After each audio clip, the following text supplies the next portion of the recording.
Hi, everybody.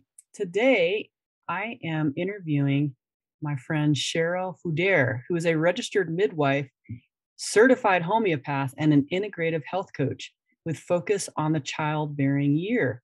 She's a practicing midwife who has empowered hundreds of clients throughout their pregnancy, their birth, and the first year postpartum. Her signature brand, Your Thriving Pregnancy, is helping to make midwifery mainstream by bringing pregnant moms and women together so that clients discover their innate power and confidence, flourish through every transition, and celebrate changes with a community. You're listening to Your Body Advocate, telling your body's side of the story. The podcast dedicated to supporting and improving your body-mind connection so you can live a pain-free, passion-filled life, dissolving one body tension at a time. Discover the healing properties of your own body language, and together let's explore ways to support and improve essential self-talk. Now, here's your host, Master of Encouragement and Body-Mind Life Coach, Ruth Cummings.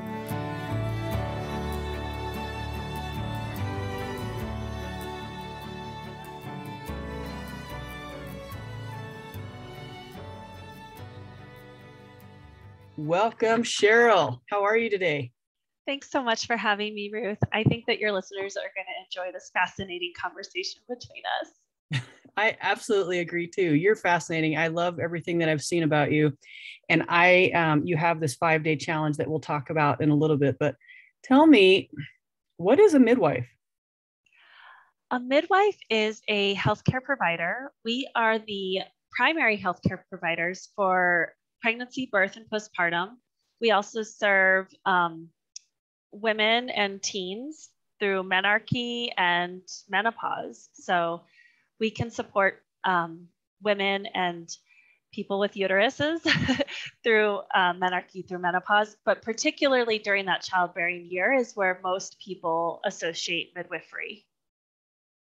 So I was not aware, Cheryl, that you could help people like people going through menopause. I didn't know those went together. Mm-hmm. That is new to me. It is part of our scope of practice. I would definitely say that we, especially in the United States, we don't practice our full scope of practice. In other countries, we definitely get to practice, we do more well person care, well woman care. We support women throughout their entire childbearing years. But in the United States, our scope of practice is severely moderated. Interesting. I didn't know that. All right. Yeah. Well, what are the basics of how you help someone who's pregnant or about to get pregnant or that year? Yeah, tell me more about that. Sure. So I can start seeing people as soon as they get pregnant, or even if they have fertility challenges. Particularly, also I have the certified homeopathy, the health coaching, and so being able to support people through fertility is something that I've done as well. But when somebody hires me as a midwife, I've had people hire me as early as 4 weeks, like they literally just found out. And, I have access to all the same labs and tests. Pregnancy, birth, and postpartum are a normal physiological event in a person's life. And we all know that there are times that things aren't normal, just like we don't tell our menstrual cycles when to happen. And yet there are times when people have abnormal menstrual cycles. So midwifery is all about supporting what is normal and functional and helping people connect to their pregnancies in an optimal way, really. Yeah, so and the pregnancies or the prenatal schedule is very similar to what somebody would experience going to an obstetrician's office, where they see the provider every 4 weeks, every 2 weeks starting at 28 weeks, and every week starting at 36 until the baby comes. Oh, what's your favorite part about being a midwife? My favorite part about being a midwife is that I get to support this woman or person, if they don't identify as a woman, but this woman through this huge transformation that they're experiencing. I love that piece of it. Like they're literally transforming from the inside out. They're growing another human. They're changing. Their brain is changing. Their physiology, their body is changing. And being able to guide and support people through that experience, their pregnancy, the birth, and the postpartum. I got my master's degree in resilient leadership, and we talked a lot about like rites of passage and moving through the threshold of huge transformational experience. And that is midwifery. That is what I get to do on a regular basis. And it's just such an honor to be able to be a guide and travel that path with people. Yes. So how did you get started? How did this happen for you? What's your path? Oh my goodness. It's so funny because when I was a little kid, I used to get migraines, and I had the aura migraines where like it took me a long time to figure out that not everybody saw the trees like vibrating and like colors around and everything. So I was kind of like, oh, that's a unique experience for me. Got it. But during that time, pregnant women just radiated this really brilliant, bright energy. And so as a little girl, I was like a little intimidated by that. I was like, oh my goodness, they're just like, they're so energetic. They're so vibrant. Yeah, exactly. And so anyway, I grew up, I'm an only child. I was never around pregnancy and birth. I was never around breastfeeding. And I started to become a homeopath when I moved here to Boulder. I live in Boulder, near Boulder, Colorado. And I went to school for homeopathy. And during that time while I was in school, I realized that homeopathy wasn't the complete career for me, that there was just something else. And, becoming a naturopath actually would have been a very easy transition for me because I already had a huge background in supplements and herbs and things like that. But I was sort of like, well, I could become like a pediatrician. I love working with babies and parents. And so I was just kind of letting that ponder. And this loud, strong intuition came to me that said, you should do this with midwifery. And it was very authoritative. And I'm like, who, me? And, when intuition comes through that strongly and clearly, you do not ignore it. And amen. I know, right? That's happened a couple times for me, and there's no turning back. No, there's no saying no. Exactly, right? You try, it's like boom, hit you in the face again. You're like, oh, okay. So now I love to hear that because I feel like sometimes I'm the only one. So I love that. No, so that message came through very, very clear. So yeah, I started looking for midwifery schools. I'm gonna go down that road. How did you hear that? Oh, well, I have to say I was in a study group for my homeopathy class, and I was, like I said, I had kind of been questioning what I wanted to do with homeopathy. And, I had done some research, I had looked up some things, but I was really just letting it ponder and not concentrating too hard on it, not overly, I'll get focused. I was researching naturopathic schools and things like that. I was kind of like, what's available, what's around? But there aren't any here locally, or there weren't at the time. So I had to go to Arizona, and I was just like, oh, that's a lot. I don't know if that's going to be the right path for me. And, if you're watching the video, I'm kind of like looking up towards the ceiling, and there's this moment in time where it almost takes practice to get to these moments of time, but if you just let yourself, kind of be curious and calm, then sometimes messages or intuition will just come through in a very organic way. you know, I mean, Einstein talks about this, and he was very much into like matter. He wasn't really into the quantum. And, if you hear about or read about quantum physics, like Einstein was actually he didn't really like it because he couldn't explain it. But he did talk about getting intuition or answers to questions when he was not thinking about them, not overly concentrating on anything, maybe in his sleep or in his dreams. And so there's this piece around being in that theta brainwave, which I don't know if we're going to go down that path of neuroscience. I'm an amateur neuroscientist. Love that. But yeah, when you kind of let your brain waves just slow down, that liminal point between waking and sleeping, when you can kind of just let go and release and let answers come to you. And you went down the path you wanted to hear about it. So that's my explanation for it. I love it.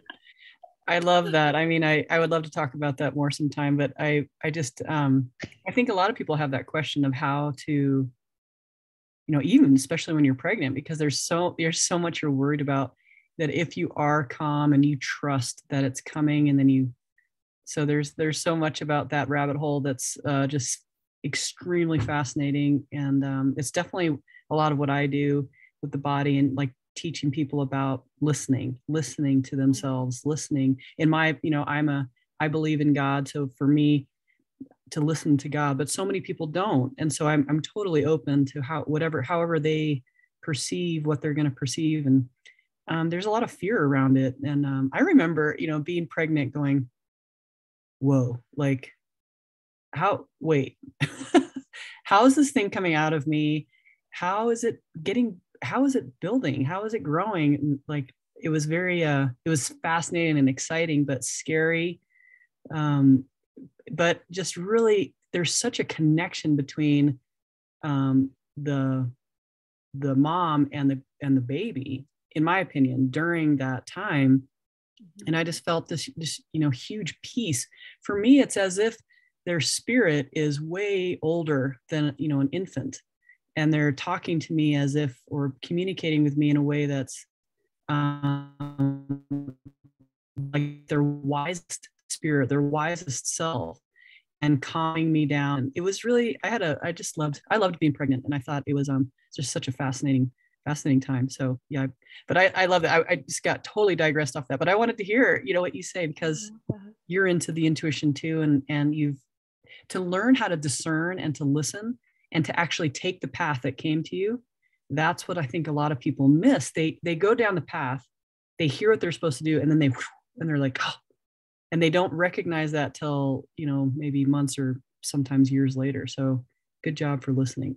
Thank you. So, since the pandemic, like, what are you noticing about pregnancy and anxiety right now? Is that something that I would imagine goes together? Tell me more about that. Mm-hmm. Yeah. Well, and you even mentioned like when you were pregnant, like, it's scary and there's worries and anxieties almost built into it. I think particularly in our society, there's a lot of fear and uncertainty and unknown that has been perpetuated over decades, generations, really. I mean, there was a huge anti-midwifery campaign in the early 1900s. Didn't know that. Yeah. I mean, another rabbit hole. I know, another rabbit hole. I love that conversation. But yeah, it's, there was a direct and intentional campaign against midwives in the early 1900s. And, switching into a setting that at the time was not safe. The hospitals were not safe. Doctors were not practicing in safe ways, which created then a lot of fear. And then there was a lot of experimental medicines happening in the first half of the 1900s. So like from 1900 to 1950, essentially, twilight sleep, forceps deliveries, cesareans were becoming a new thing, not hygienic, doing autopsies and then delivering babies. Like there were practices that were happening in the hospitals that were not well, that were not treating women and babies well. And then it sort of sorted itself out in the 50s, 60s, and 70s. And now our hospitals are much more hygienic, thank you. And cesareans are safer procedure. And yet we still do a lot of interventions that aren't as necessary. So my whole point of this is that it has created a lasting fear in our society around childbirth and around pregnancy, childbirth, and postpartum. And maybe not even postpartum, but that's the part where we actually really need community. We need people around us, and we need that village to support our postpartum experience. But pregnancy is really one of those times when there's already a lot of stress, already a lot of fear. And then with the pandemic, it just made everything so much more heightened.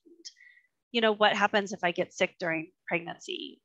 What happens if I can't have my partner at the hospital with me? What happens, you know, if this and this? And so it just added a significant amount of worries and fears onto clients.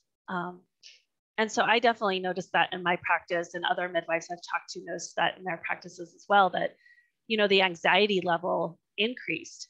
And while all that was happening, it's almost a perfect storm, because then, of course, birth workers like doulas, which if you want to talk about the difference between midwifery and doula, we can do that too. But doulas were not allowed to go with their clients to the hospital. And so then they're getting burnt out, they're getting stressed out. Midwives are getting overworked, they're getting stressed out and burnt out. And I think we're seeing a lot of the repercussions, not just in midwifery and the whole healthcare system. Like 1 in 5 healthcare workers, I think was the last statistic I saw, left healthcare during this time. But we're seeing it in the ways that women and babies are being cared for. I have to say, just as a quick side note, before the pandemic, I already knew that there wasn't adequate care being taken, because 15 minutes with your healthcare provider, unless the problem is showing up as numbers on a chart, that I don't think 15 minutes or 5 minutes with your healthcare provider is adequate time. You know, in no other field, you know, if you're getting your knees replaced, you talk to your healthcare provider more than you talk to your healthcare provider when bringing another life into the world. And then for postpartum, you know, the people who are caring for you during your labor are actually the nurses at the hospital. Your OB might walk in for a little bit here and there. And then postpartum, you know, they care for you intensely for 24 hours or for 3 days. And then you're off on your own until your 6 weeks postpartum visit, which is, I think, I just am appalled with our healthcare system. And it's why we're 60th in the world. We didn't get to be 60th in the world, you know, because of the pandemic. We didn't get to be 60th in the world because of midwives. Like this is because of our modern maternal healthcare system. And so it was already inadequate. Sorry to roll back down to your question, but yeah, I've been seeing a lot more anxiety and fear in my clients. Just, it's like, it's almost like you like look at it and you're like, how is this not just imploding on itself? Like, how do we not just have like a whole refresh of the system? Oh, that rabbit hole, Cheryl, we should definitely do someday. I mean, that's definitely what I fight. You know, like for me,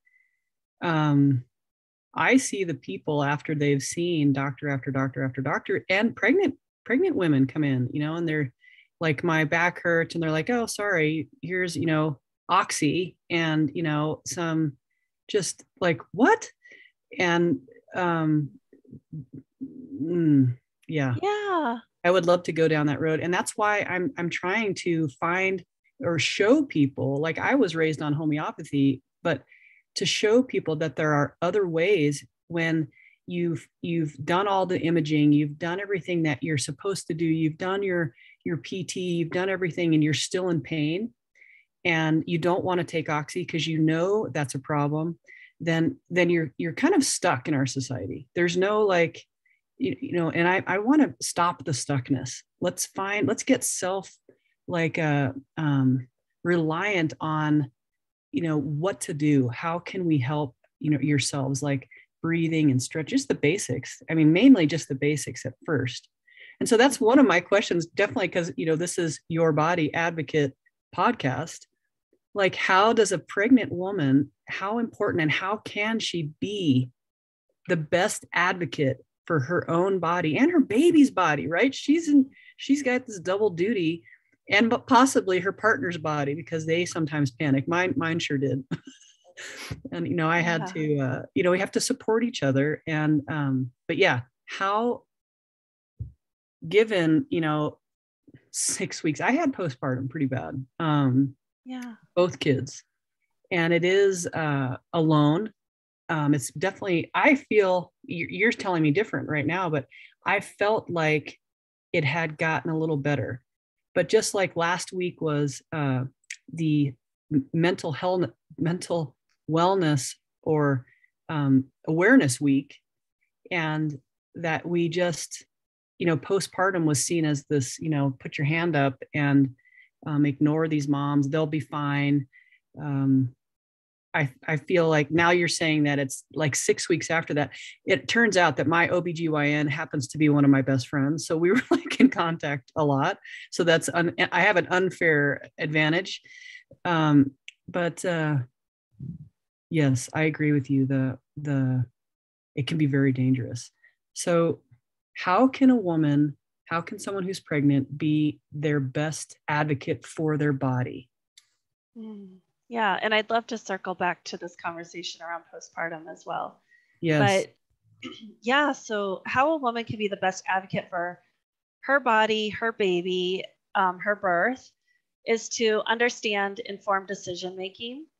That is a conversation with your healthcare provider. And what informed decision making is essentially being able to have a conversation about tests, about procedures, about, just essentially like your care, and to be able to get the information that your healthcare provider has, because they are the expert in their field, right? Like, that is why we have healthcare providers, like somebody who has dedicated their expertise to this field. And so they should be able to explain to you what are the benefits of this test, procedure, or care. What are the risks of it? Are there alternatives? There might be alternatives, right? Like, let's have a conversation about those alternatives. Even some of the screening procedures, there are alternatives to screenings. What are the alternatives? Asking the patient, the client, what's your intuition about it? What are you thinking? What are you feeling? Having a real dialogue between the provider and the client. I prefer client because they're not sick, but the client. I love that. I call mine clients too. Everybody that I work with is a client. Yeah. So although when I call hospitals or have to get records or something, I have to switch it to patient because that's the language that is commonly used. And what happens if we do nothing? So, informed decision making, this is the conversation that providers need to be slowing down and having with their patients. And if you are that patient, then this is how you can advocate for yourself, is to be slowing the conversation down and saying, hold on, I want to know, I want to talk about, what are the benefits? What are the risks? What are the alternatives? I want to, talk to myself, ask my partner, what's our intuition about this? And I also want to know what happens if we do nothing. And this conversation can be had in 99% of cases. Yes, there's the 1% of situations that's a true emergency, something's happening. But even in those true emergencies, your provider should still be able to tell you what is going on and what they're doing about it. there was this great book I read years ago called Verbal First Aid. And wow. have you read it too? I haven't, but that's a good title. Yeah. And basically they're talking a lot more about like emergency situations. If you come up on somebody and, they have a gash in their leg, or, kind of that good citizen experience. But even EMS and emergency medical services and doctors could be using this to say, what is happening? You have a gash in your leg. I'm going to close the wound and hold pressure on it until we can get to further services. Okay, I've called the emergency medical services. They'll be here soon. Your body's going to stop bleeding and keep this wound like healed until we can get services to you. And so using that kind of language and telling someone else's body like what you're doing, what's happening, like explaining it to them as an outside observer, it actually helps the person who's experiencing the situation absorb that things are being taken care of, that, okay, I have this thing happening. My body knows how to take care of it. And again, I'm not trying to be like just like faith healing or anything like that, but it is a way of helping manage emergencies. And it's sort of using that informed decision making, Yes. I'm telling you what's going on, and this is what we're doing about it.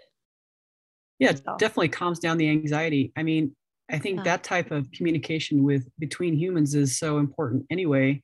In my job with athletes, we definitely talk about, there's no negative talk about their body. It's always about they're ready for their sport. You feel really strong.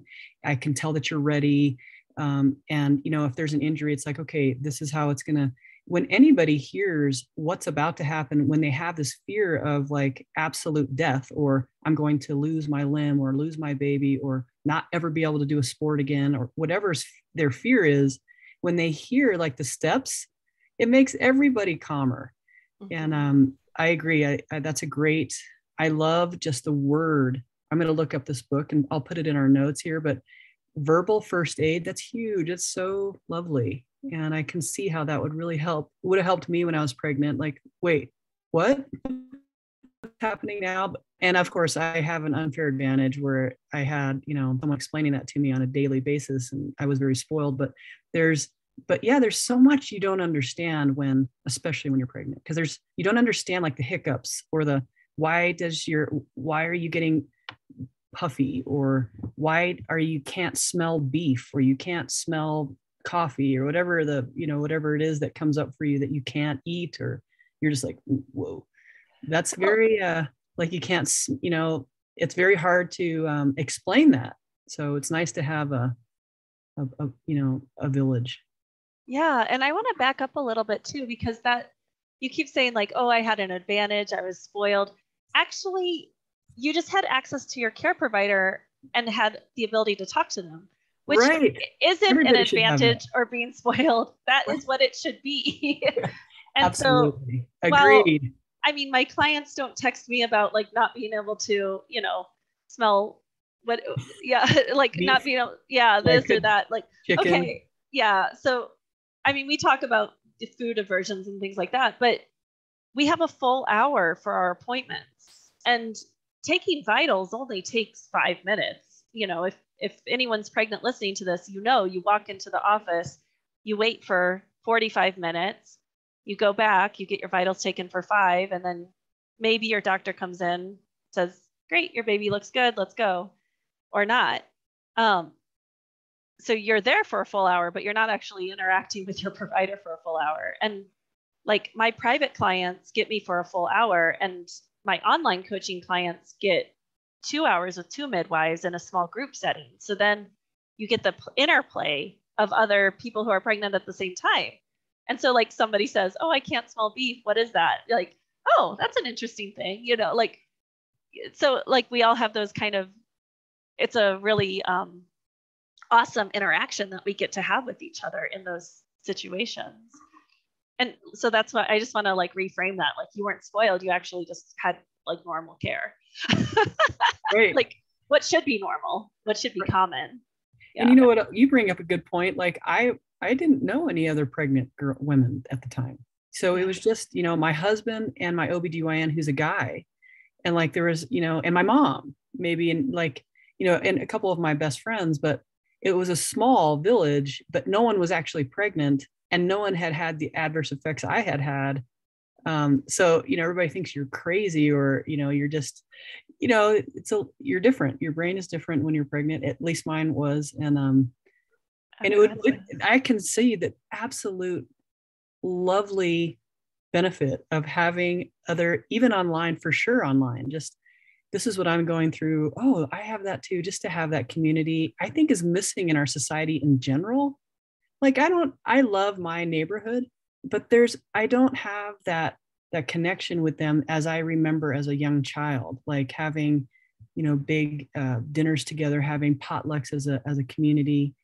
And I think that's really missing, and especially since the pandemic. There's another, rabbit hole, Cheryl. I'm sorry. No, it's great. It's a great conversation because community, we are a social species.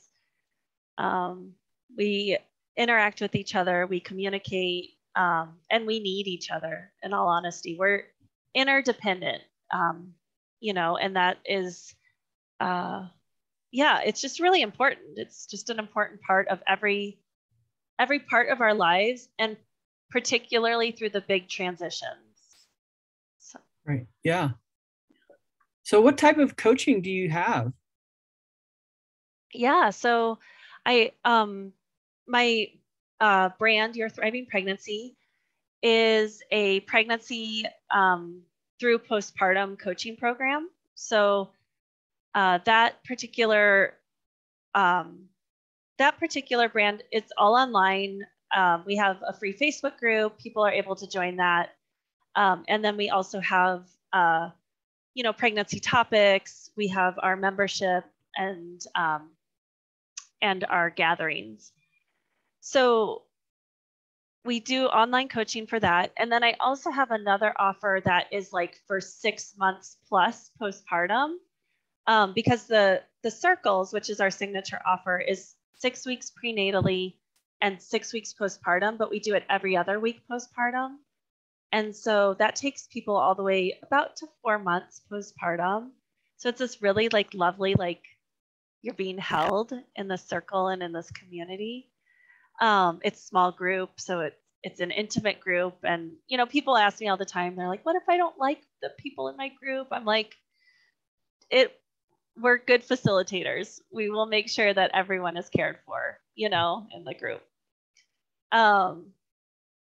And so midwives facilitate the groups, and then once everybody has their babies, because they're all like, the group is everyone who's due at the same time. When everyone has their babies, then they all come back together, and you already have that bond and connection. And so when you're like, when you're facing the challenges of postpartum, then you have this community that you're already connected to. So it's super lovely. And I've actually heard of, so my offering is a newer, like I, started this 2 years ago. We've been building momentum for it.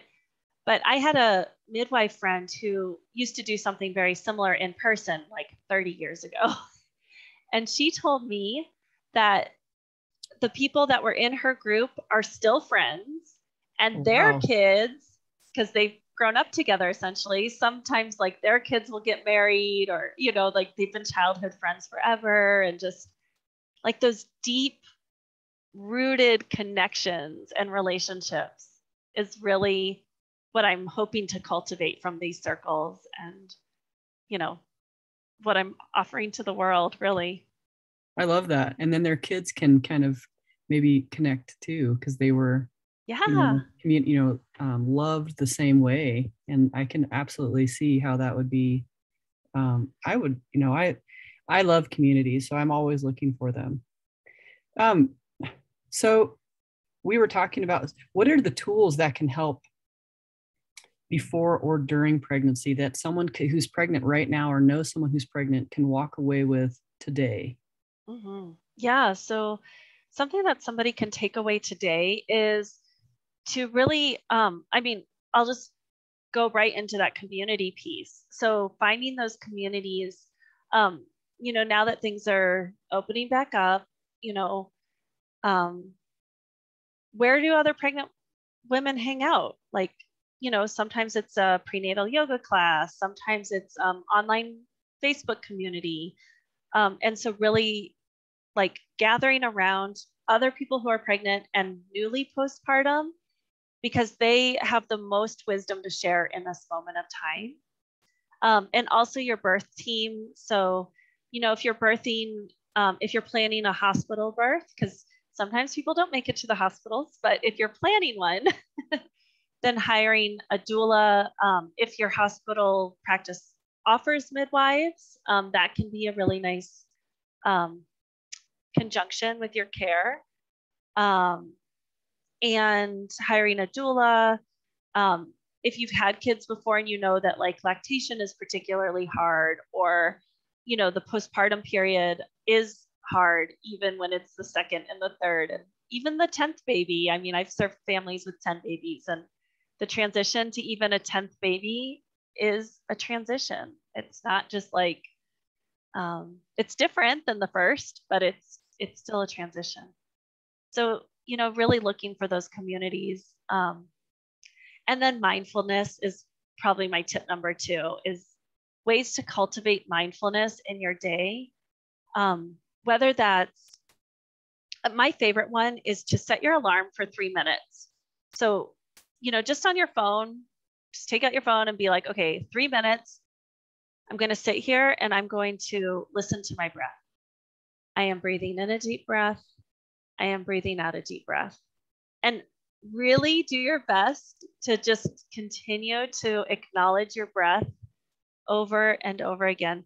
And even though our minds get excited and want to think about other things, that's totally fine. Like I said, you will have an alarm that will turn off in 3 minutes, but come back to your breath and be like, okay, thank you, thought. Yes, that seems very important. I will come back to that later. I'm only here for 3 minutes. Let me focus on my breath. I am breathing in. I am breathing out. And, people have music they like to play, things like that as well. But just being able to slow your internal state down. Like I said, 3 minutes can make a huge difference. And sometimes we have to take big breaths, I'm breathing in a really big deep breath. I'm breathing out a big deep breath. And that's okay too. It's really just about, like, again, letting your mind settle down for those 3 minutes. And I love that tool because when you're in labor, if you're experiencing labor, the most intense part of it is 1 minute of intensity and usually about a 3-minute break. And that pattern, even though everyone experiences it slightly different, that's the most common pattern at the end, towards like when you're about to give birth. Right. And so, like, first of all, you can do anything for 1 minute. Right. And so whether that's howling or, singing, or I have heard people say the most beautiful things to their babies during that 1 minute. Whatever that moment of intensity is for you, you get this 3-minute break. And if during your pregnancy, you've been practicing for 3 minutes to follow your breath and to slow down and be like, okay, I'm breathing in, I am breathing out.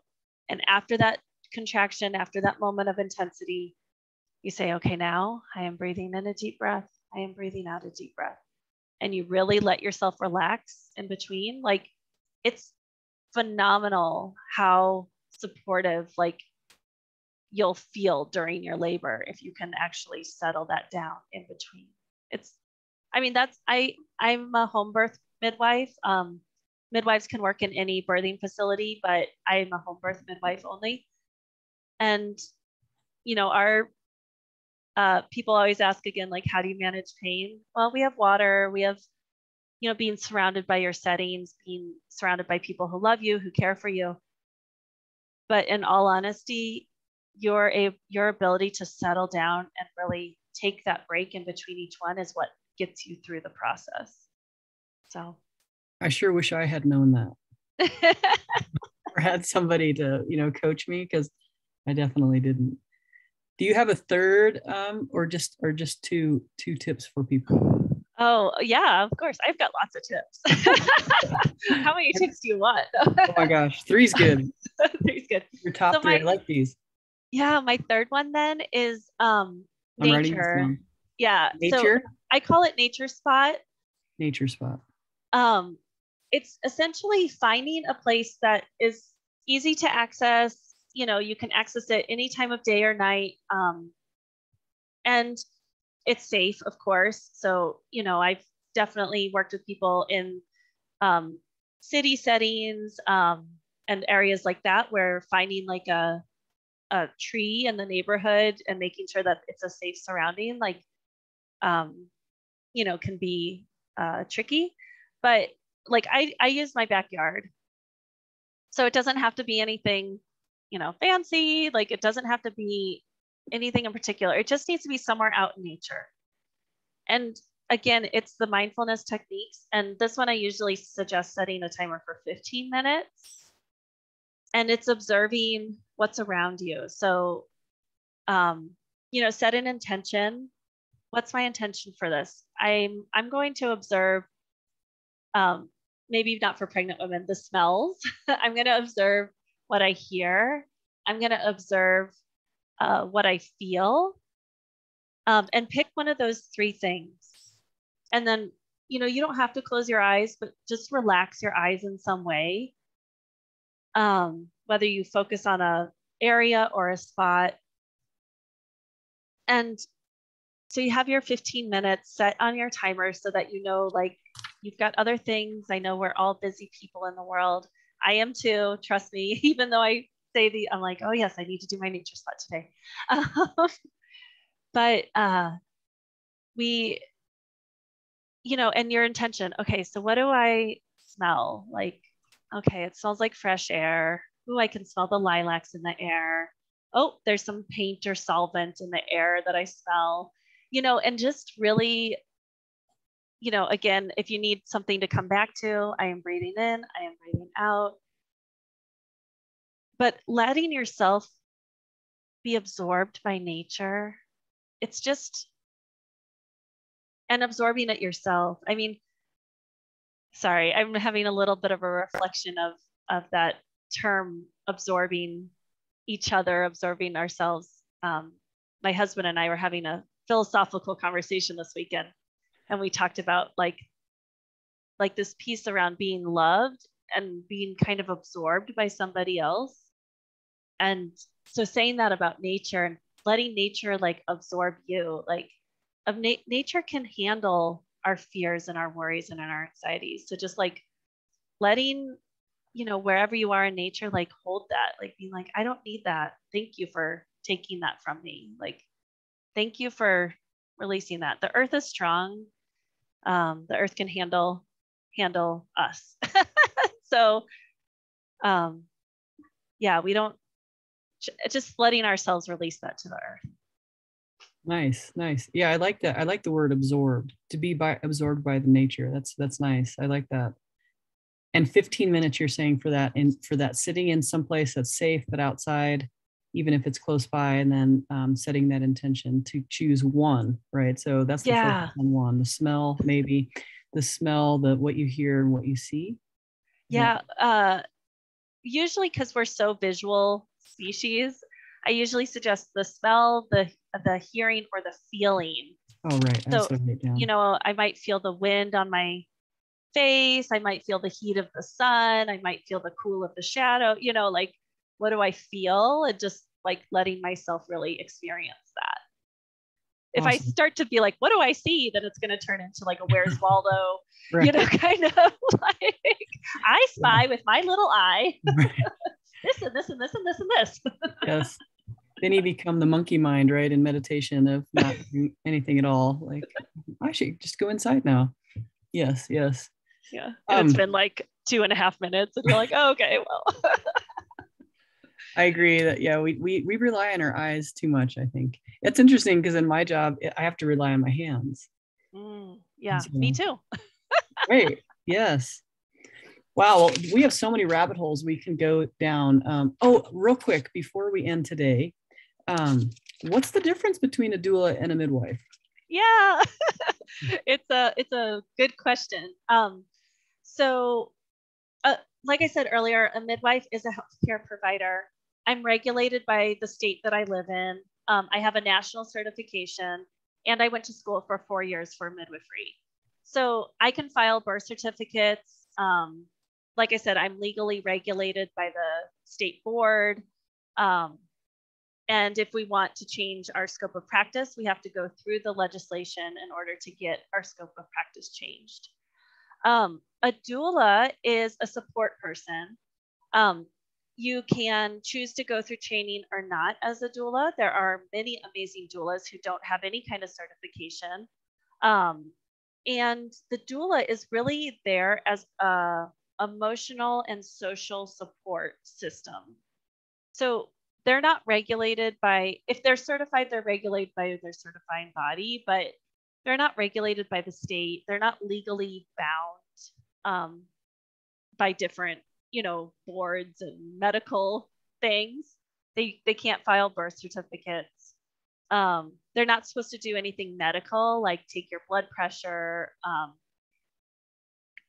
I was going to say cervical exams, and also I have taught my own clients how to do their own cervical exams. So that's kind of, you can do it to yourself, I guess.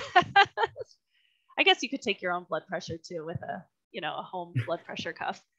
But yeah, so they're not supposed to do anything medical, but they can be there to advocate, and they can be there to slow time down, which, in the experience of labor, the birthing person is experiencing that. They are like, they're living the experience. And so when a doctor or a nurse comes in and says, okay, we have to do this or that or the other, or this and this and this, or I'm going to take your vitals, whatever it is, a doula who's there can help say, hey, do you have any questions about this? Do you want more information about it? They can, like I said, they can kind of slow time down so that you can kind of reset if you're the person who's giving birth, and kind of, take a minute and be like, oh, right. Yeah, I do actually want to ask more questions about this pain medication or this procedure that you want to do or what have you. So, or what's actually happening. Like, what are you guys seeing? I want to know more about what you're hearing or what the concern is. So the doula is there, and also the doula is there to, just love on you and support you through every breath, every contraction, every moment. They're like a support person. Do they like? I have helped. Let's see. I guess I'm. Gosh, how could I forget these beautiful births? But I have helped as a massage therapist people in labor.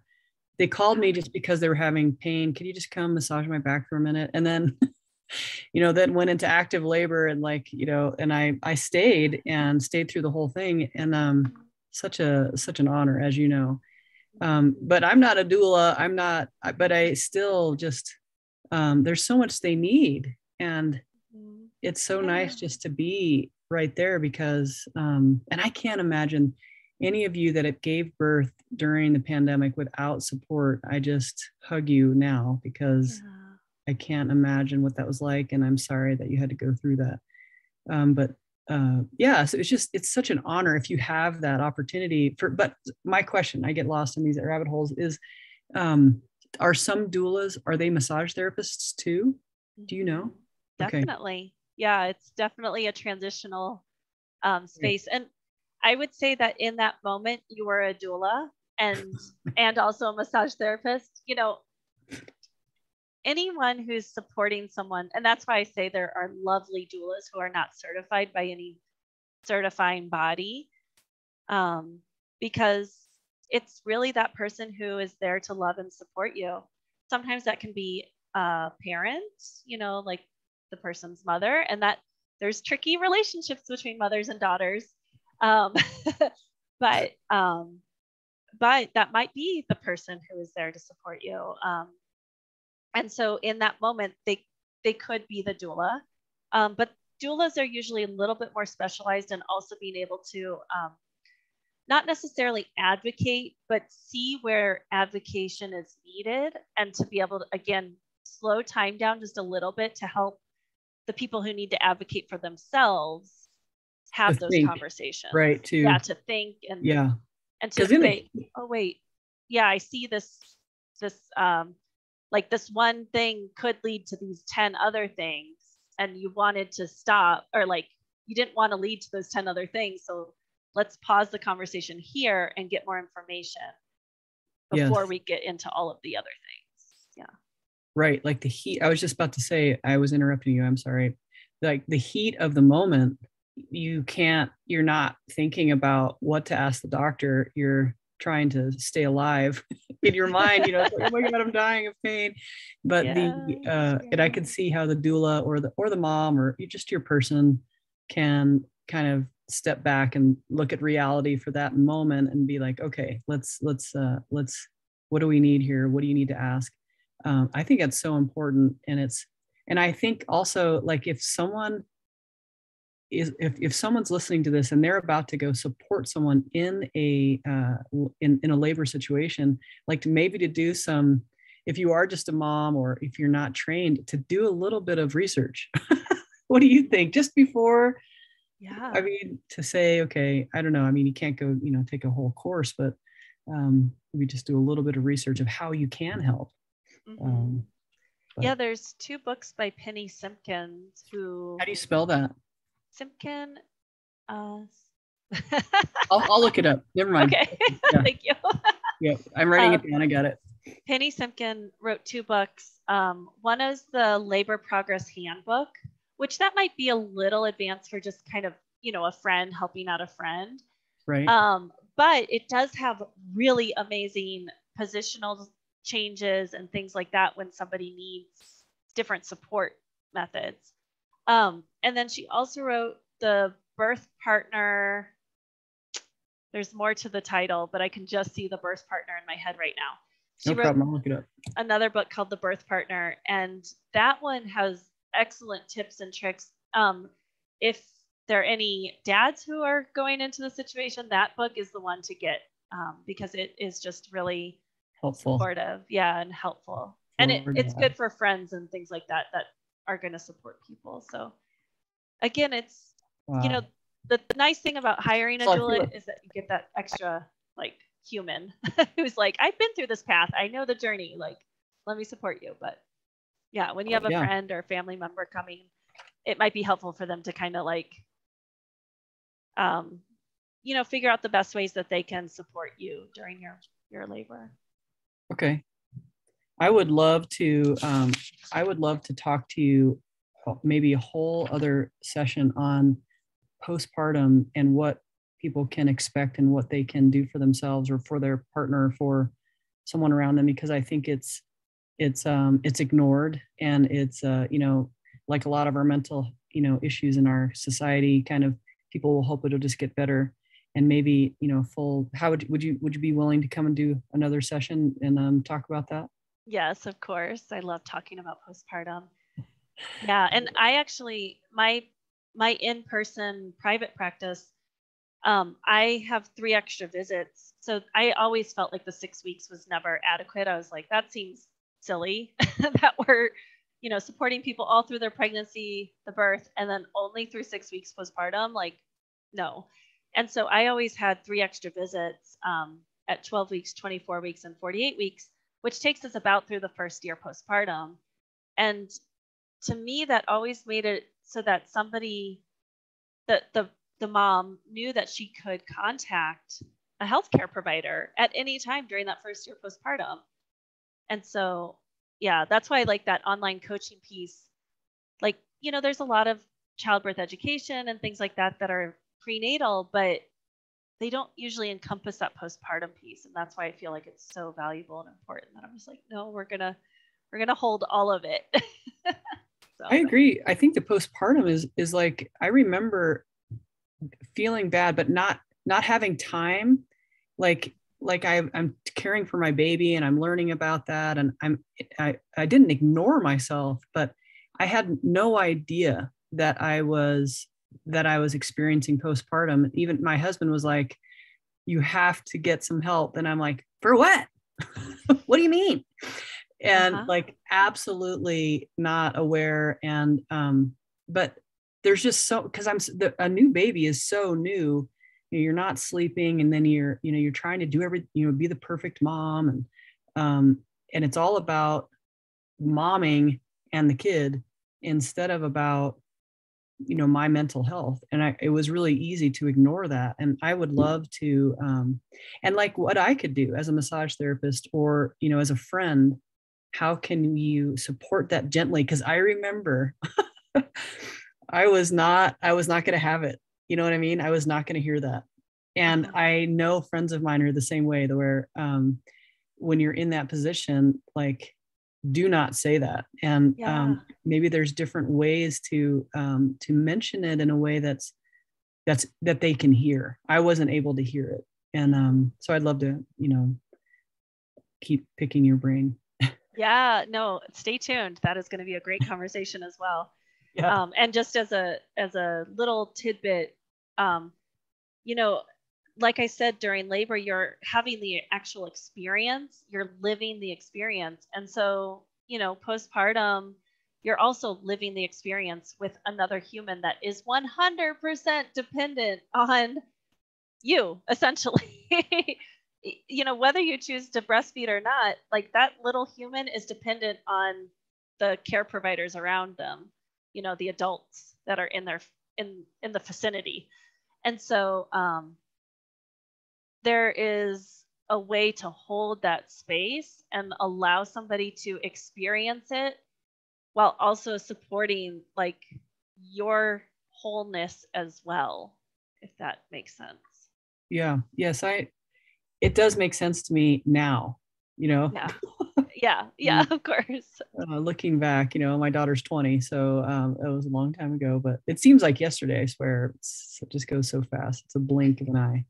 Well, Cheryl, thanks so much for being here for our first interview. It's just so, I just think you're lovely. And so tell me, I'm going to have all your links, but what do you want people to do to get a hold of you?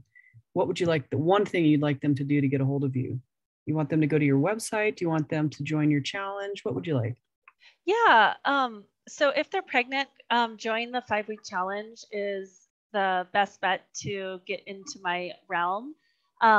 They'll get 5 daily tips, and they can join the Facebook group, which has lots of support and videos and content in there. And if they're postpartum or beyond postpartum, then go to the website and they can find some other coaching options on the website. Great. And your website is yourthrivingpregnancy.com, correct? Yes. Okay. We'll have that in the notes, but just so we have it in if someone can't see the notes, yourthrivingpregnancy.com. Excellent, Cheryl. Thank you so much for being here. And I can't wait to have you back soon. Thanks for having me, Ruth.